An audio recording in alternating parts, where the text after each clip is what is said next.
mfise akanyamuneza ntangere no munsi kubona dusubiye guhura kandi duhurira ku ijambo ryiza rijaye n'iterambere ry'igihugu cyacu.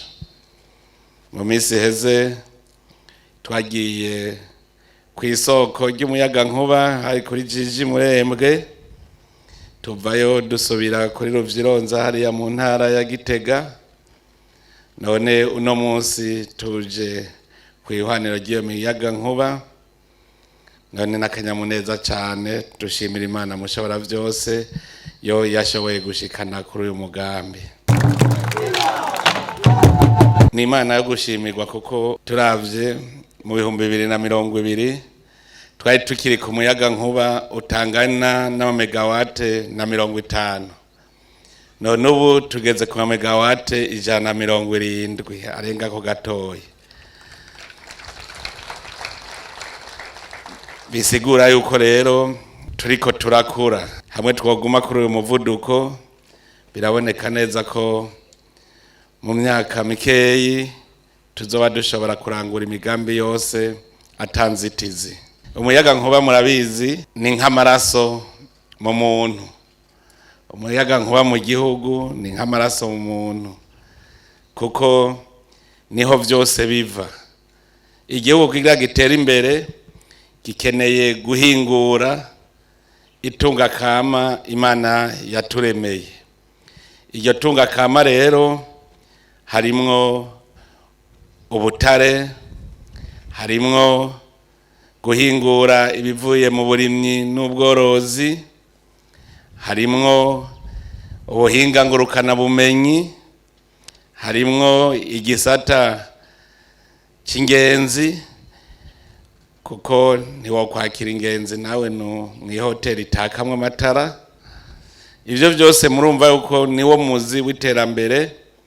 None turahimbawe ko umuyaga nkuba uguma wongerekana. Uwo muyaga nkuba wongerekana kandi uje guha icizere abamaze gufata inzira yo guhingura iryo tunga kama, cyane cyane ugwaruka rufise uduhinguriro tumwe duto duto mu ntara zitandukanye mu makomine atandukanye. Turavye aho tugejeje turizeye neza yuko uwo mwaka uzohera ata komine nimwe idafise umuyaga nkuba.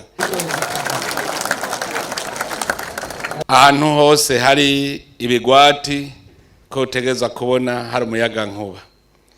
Nico gituma nashaka gukeza ubushikiranganji bubijejwe na cyane cyane ishirahamwe Rigiye kuvyo iri kwirakora bituma abenegihugu bashikirwa n'umuyaga nkuba.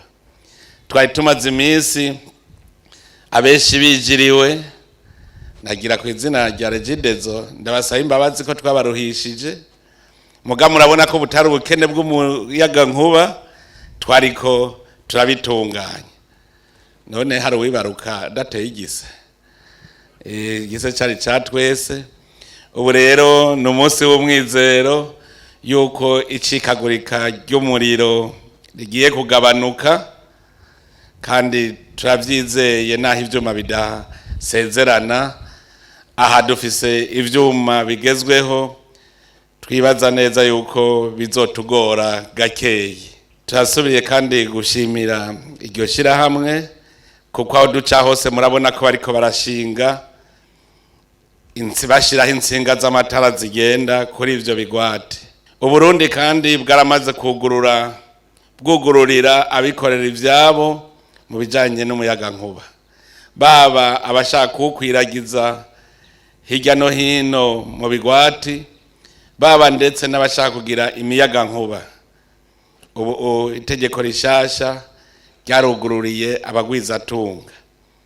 Turakengurukira abamaze kuja muri uwo mugambi. Aho duheruka kugurura umuyaga nkuba ku Ruvyironza, uwo umuyaga nkuba urugomero rwubatswe n'abagwizatunga. Turazi yuko bariko barubaka n'urugira kabiri. Hanyuma kandi turazi yuko no kuri Kirasa hari abagwizatunga bariko barubaka ingomero z'umuyaga nkuba. Tukaba rero duhamagariye n'abandi bagwizatunga kuza muri ico gisata kugira ngo tugiteze imbere vy'ukuri. Ariko rero duhamagarire n'abandi bagwiza tunga, uwo muyaga nkuba so gupfisha ubusa. Gushika ubu umuyobozi mukuru wa Rigiye yamaze kutubwira yuko muri uwo muyaga nkuba ungana ni megawate 170, yuko gushika ubu abariko barakora bafise umuyaga nkuba bamaze gusaba gusa megawate 100. Nukuvuga turacafise megawate 70 zicaye. Abagwitsa tunga rero va hasi, uwurima uworora, tugira amafromageri, tugira amareteri, tugire insyo zisya neza ibigori, bihingura umuceri, duhingure ivyo turiko turirimira. Ndetse rero nagira ntere n'intege kandi ugwaruka twaramaze kubereka yuko kugira utera imbere uhingura itunga rusange. Ubu twashitse mu gisata c'ubutare. Igisata c'ubutare rero dusabe ugwaruka ruje ku kivi kugira ngo ubwo butare dutangure kwiyumvira ingene tuzobuhingurira ngaha. Turafise ubutare bw'icuma ngaha, dushaka kugira ya mahinguriro yo kugira icuma tugikorerwe ngaha. Turafise ubutare bwa cuivre za cobalt, dukeneye yuko tugira amahinguriro ngaha nyene.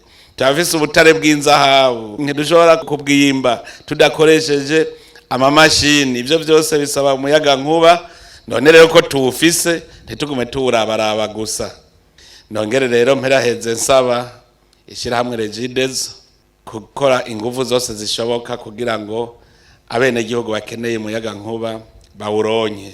Mwebwe rero namwe bene gihugu, ico ndabasaba ni kimwe, no kwama muri kanuye, kuko umwasi arashobora kudusamburira uwo muyaga nkuba. No kwama mureretse ivyiza uko biza, ahubwo abariho muca mukomeza umutekano. Muce mukomeza umutekano kuko umwasi ivyo vyiza twebwe bimeze neza nawe ntibimunezera. Rero turikanure kandi dutangure gusirimuka. Hari aho nabonye umuntu agiye gusaba konteri afise inzu y'ibiti ngo no kwisakaje amabati. Dusirimuke, ndagira sabe abarundi bose dutangure gusirimuka, twubake utuzu twiza kandi tuve mu mwonga, twubake ku mabarabara kugira ngo amatara ashobore kudushikira n'ingoga. Abubaka mu kajagari, nimwe baka mu kajagari bizogorana ko amatara bashikira. Mutangure kumenya yuko muriko murubaka ibarabara muri siga kugira ngo umuhora w'umuyaga nkuba uronke aho uca n'umuhora w'amazi, ntagira basubira kubaka mu kajagari. Dusirimuke rero kuko murumva ko igisirimu kiriko kiraza, ubu ibintu bitera bihinduka. Ntitwaguma rero turi mu rufuri kandi twamaze kuba abasirimu. None rero dusaba Imana mushobora vyose igume ihezagira ibikorwa by'amaboko yacu kandi igume ihezagira abarundi n'Uburundi. Murakoze, Imana ibahezagira.